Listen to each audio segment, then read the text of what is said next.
यही रास्ता है तेरा, तूने अब जाना है। वहाँ की गाड़ी के अंदर का से 25 डिग्री या 20 डिग्री पहुंच गए। रास्ते भर सोचते गए कि क्या करना है इस क्लाइंट का, कैसे करना है। तो फाइनली क्लाइंट के यहाँ पहुंचे तो उसके रिसेप्शन पे हम गए। रिसेप्शन पे एक करीब 10 फीट की एक तस्वीर, कौन कौन गया उनके ऑफिस में कि खाली सुना ही है? रिसेप्शन पे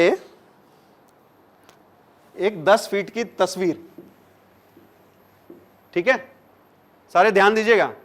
एक लेडी की तस्वीर, यहां पे लिखा है डेट ऑफ अराइवल और यहां पे लिखा है डेट ऑफ डिपार्चर,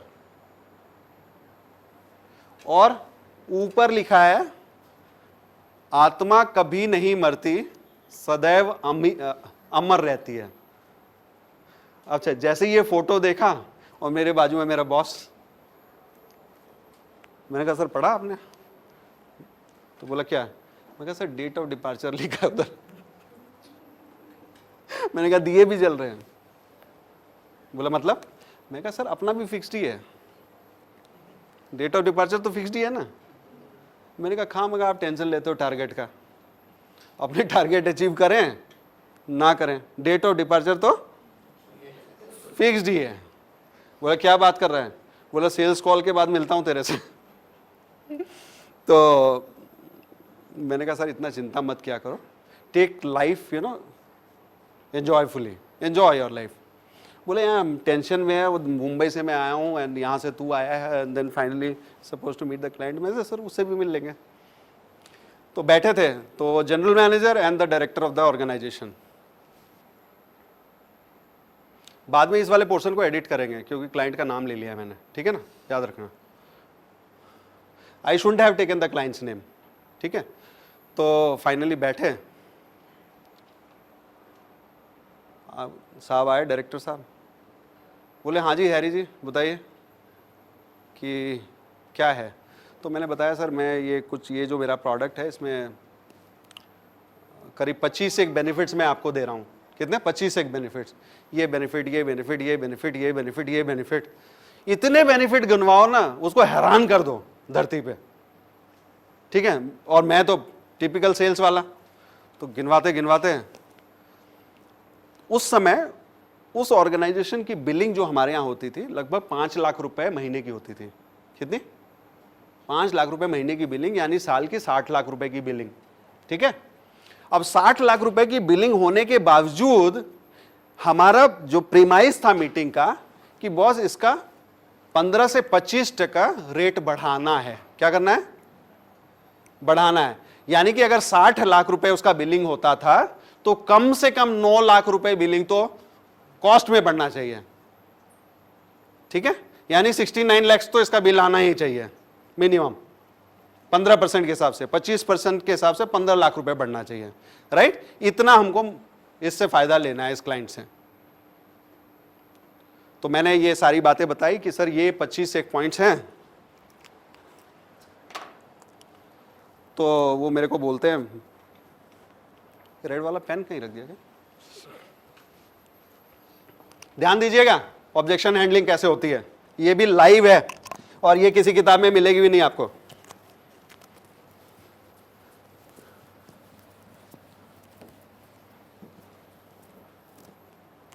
ये देखिए, तो मैंने उनको ध्यान बोला कि सर ये 25 पॉइंट हैं, ये है, 60 lakhs आपकी बिलिंग होती है and we are here for 25% increase in the cost, so we want to add 15 lakhs here, so it becomes 75 lakhs rupees का बिल आएगा सर आपको।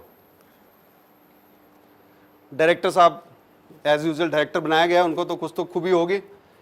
बोला हैरी ये जो 25 जो क्वालिटी तुमने बताई कि ये सारे फैसिलिटीज तुम दे रहे हो, 25 में से ये 23 तो मेरे को चाहिए ही नहीं,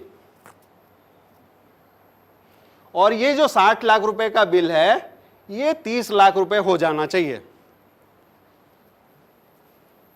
इससे खतरनाक कोई ऑब्जेक्शन हो सकता है? इंटरेस्टिंग। अच्छा, अब जब भी ऐसी ऑब्जेक्शन हैंडलिंग की सिचुएशन आती है तो लेट मी टेल यू, आप भी आज के बाद मुस्कुराना चालू कर देना। भाई ये सबसे बड़ा टेक्निक है। मुस्कुराने पे आप अक्सर ऐसा कह सकते हैं, सर या तो मैं पागल हूं, और बाकी तो कहने की जरूरत है नहीं। जोरदार तालियां, मन करे ताली बजाने का तो बजा दो। तो क्योंकि ऐसा तो ऐसी अक्लमंदी की बात तो कोई कम लोग कर सकते हैं। तो मैंने कहा सर डन। क्या बोला? देखिए नॉर्मल रिएक्शन मैं आपको बता दूं, नॉर्मल सेल्स वाले से या नॉर्मल बायर को अगर चकमा देना है, इट इज वेरी सिंपल। जैसे उसने बोला 30 लाख, मैंने कहा डन सर। अब वो उसका क्या सवाल होगा? कैसे? अब फंसा वो है, मुझे जवाब नहीं देना है, कैसे? मैंने कहा सर डन। मैंने कहा सिंपल है सर, मैं एक्स मोरबी यानी मोरबी से माल पिकअप करता था, आज के बाद मैं एक्स अहमदाबाद पिकअप करूंगा 30 लाख रुपए में। कितना? 30 lakhs में। मैंने इससे 5 लाख रुपए और घट सकते हैं, 25 लाख रुपए का बिल आएगा, मैं एक्स मुंबई पिकअप करूंगा। और इससे भी कम करना है, 15 लाख रुपए बिल आएगा, मैं एक्स दुबई पिकअप करूंगा। मेरे को कोई प्रॉब्लम नहीं है, because I am a logistic company. मैं उस समय कौन सी कंपनी में था? लॉजिस्टिक कंपनी में। और लॉजिस्टिक कंपनी के जितने भी इंप्लॉइज होते हैं उनको normally buyers think that they are dumbos. क्या है? They are dumbos, they don't know anything. गाड़ी चलती है तो इनका दिमाग भी वैसे ही चलता होगा, बेकार चलता होगा, राइट? लॉजिस्टिक कंपनी है, उसको पता नहीं है logistic company, people have calculation on every drop of petrol.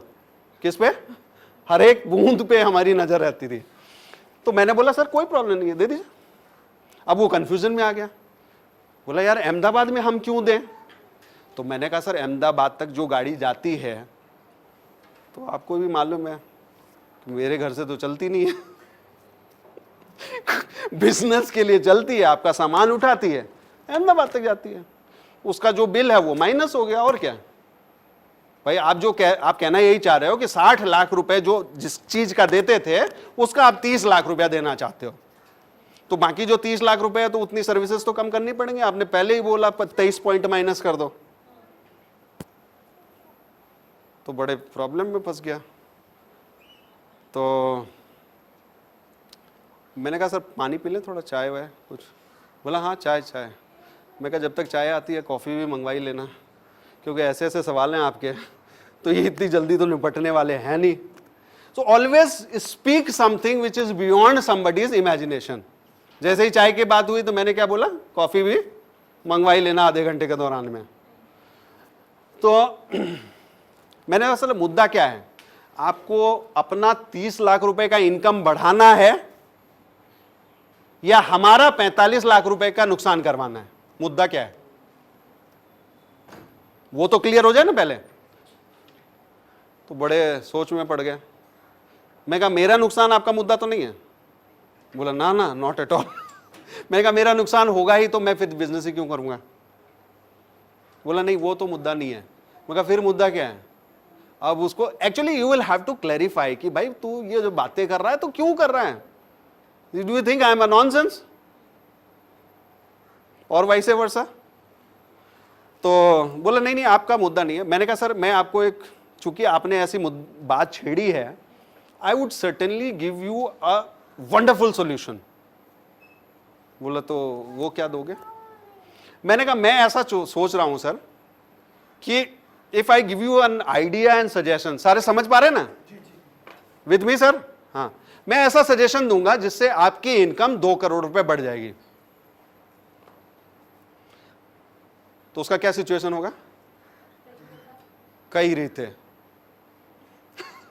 क्या बोलेगा वो? कई रीते। अब तो वो बोलेगा अब इसको लस्सी भी मंगवाओ जल्दी। ये जो है ना, तो मैंने कहा सर थोड़ा सा ब्लैक बोर्ड पे चलें। और जब किसी से आपको बात करना हो ना, तो आपको मैं बताऊं ये ब्लैक बोर्ड और व्हाइट बोर्ड का बखूबी फायदा उठाओ। बिकॉज उसी पे उसकी जन्म कुंडली बनानी है हमको। कहाँ बनानी है? पेपर पे। अब जब भी मैं इधर उधर देखूं तो पटेल साहब का दिमाग कहाँ रहेगा? वहां पे। बोला अहमदाबाद डिलीवरी 30 लाख रुपए, दुबई में 15 लाख लेने को तैयार है ये, लेकिन दुबई तक का खर्चा कौन देगा? तो वो कहने का मतलब वो मेरे अगेंस्ट में नहीं सोच पा रहा, वो मेरे प्रॉब्लम में फंसा हुआ है उधर। अच्छा, अब दूसरा क्वेश्चन मैंने उससे ये पूछा कि सर 30 लाख रुपए आप अपना इनकम बढ़ाना चाहते हो या मेरा लॉस करना चाहते हो 45 लाख का? अब ये दूसरी सबसे बड़ी खाई थी, इसको भी उसी को पार करना, मुझे तो पार करना नहीं है। तो आप ये सोचिए कि मैं हमेशा कमांडिंग पोजीशन में ही सेल करता हूं, ठीक है?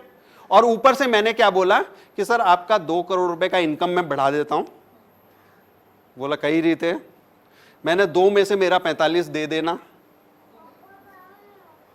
मैंने कहा आई रीते, समझे? और जो बाकी बचे वो तुम ले लेना। तो बोला वो कैसे होगा? मैंने कहा वंडरफुल। मैंने कहा सर ये जो आप घड़ी बनाते हो, ध्यान से देना, घड़ी जो बनाते हो इसमें 1 घंटे की सुई होती है, 1 मिनट की सुई होती है, 1 सेकंड की सुई होती है। मैंने बोला सर सेकंड वाली सुई को हटा देना है बस। Are you with me? सब समझ गए? मैंने क्या कहा उससे? सेकंड वाली सुई को हटा देना है। तो ऑब्वियसली उसका सवाल कि ये सेकंड वाली सुई के हटाने से 2 करोड़ का क्या ताल्लुक है, राइट? चलिए, मैंने कहा सर ये भी ताल्लुक मैं ही प्रूव कर देता हूं, वैसे तो आपको आंकड़े अच्छे मालूम है। मैंने कहा सर कि आपने ये लिखा है 1 मिनट में you are the largest clock manufacturers in Asia. क्या लिखा है? सबसे ज्यादा घड़ी बनाते हो एशिया में। तो 1 मिनट में आपने लिखा है 360 घड़ियां, ठीक है? तो 10 मिनट में कितनी घड़ियां बनेंगी? 3600 घड़ियां। इसको अगर मैं 6 से मल्टीप्लाई करूंगा तो 1 घंटा हो जाएगा। तो कितनी घड़ियां बनेगी? 18,000 लगभग। मिनिमम 10 घंटे तो काम चलता होगा, तो 1,80,000 घड़ियां आप बनाते हो। यह कहने का मतलब है ये हुआ 1 दिन में, तो 30 दिन में कितनी बनती होंगी? हाँ, 1,80,000, 54 लाख होगा, राइट? 1 महीने में 54 लाख। तो अगर मैं सर 1 रुपए पे ये मान के चलूं कि 1 रुपए का वो कांटा आता है, कौन सा? घड़ी का, तो 54 लाख होता है। 50 पैसे का मानूं तो 24 लाख रुपए होता है। 25 पैसे का मानूं तो 12 लाख रुपए होता है। ये तो महीने की बात कर रहा हूं सर। अगर इसको मैं साल में कन्वर्ट करूं तो 6 करोड़ रुपए ऊपर, 3 करोड़ रुपए नीचे और 1.5 करोड़ रुपए लगभग साल का। अब आप ये सोच लीजिए, जो भी रेट इधर है वो तो आपको मालूम है, हर एक में से 45 माइनस कीजिए सर, तो बाकी जो अगर सबसे कम रेट वाला भी आप करेंगे तो भी 1 करोड़ 5 लाख रुपए तो आप घर ले जाएंगे। जोरदार तालियां। सोचने की जरूरत नहीं है, ये सोच से बहुत परे की बात है, क्योंकि मैं वैसा सेल्समैन हूं ही नहीं। मेरा तो टोटल वो क्या कहते हैं, बाज वाली निगाह रहती है। एक बार देख लिया क्लाइंट को, पूरा स्क्रीन कर लिया, मैंने कहा अब आया और गया, और तू हर साल देगा, ऐसे लिस्ट में डालूंगा तेरे को। Getting? That is the command you require. अब ये पूरे उसमें गणित में वो फंस गया। अब क्या बोलता है, लेकिन घड़ी में से ये कांटा कैसे रिमूव हो सकता है? मैंने कहा सर मेरे 25 जो मैंने ऑफर दिए थे उसमें से 23 आपने रिमूव कर दिए, मैंने तो कांटा रिमूव करने के लिए बोला था। मैं कहा आने वाले समय में डिजिटल टाइम आ रहा है जहां पे कांटे की जरूरत ही नहीं पड़ेगी। 10 साल 15 साल पहले उसको बोला था, कहां कांटा? आप खोज रहे हो कांटा? आप लोग जही देखो, डुक डुक डुक करके कुछ ऐसा डायरेक्ट ही टाइम बता देता है, बोलो सोचने की जरूरत नहीं है। So this is how you will have to frame कि boss this is a frame, this guy is trying to create a situation which may not be beneficial to me. तो मैं ऐसे कैसे इसको हैंडल करूंगा wherein everything is beneficial to me and I win him for life, I win him for life. harry@mytoyworld.in 9574831487। हाँ यही सपना है तेरा, तूने पहचाना है।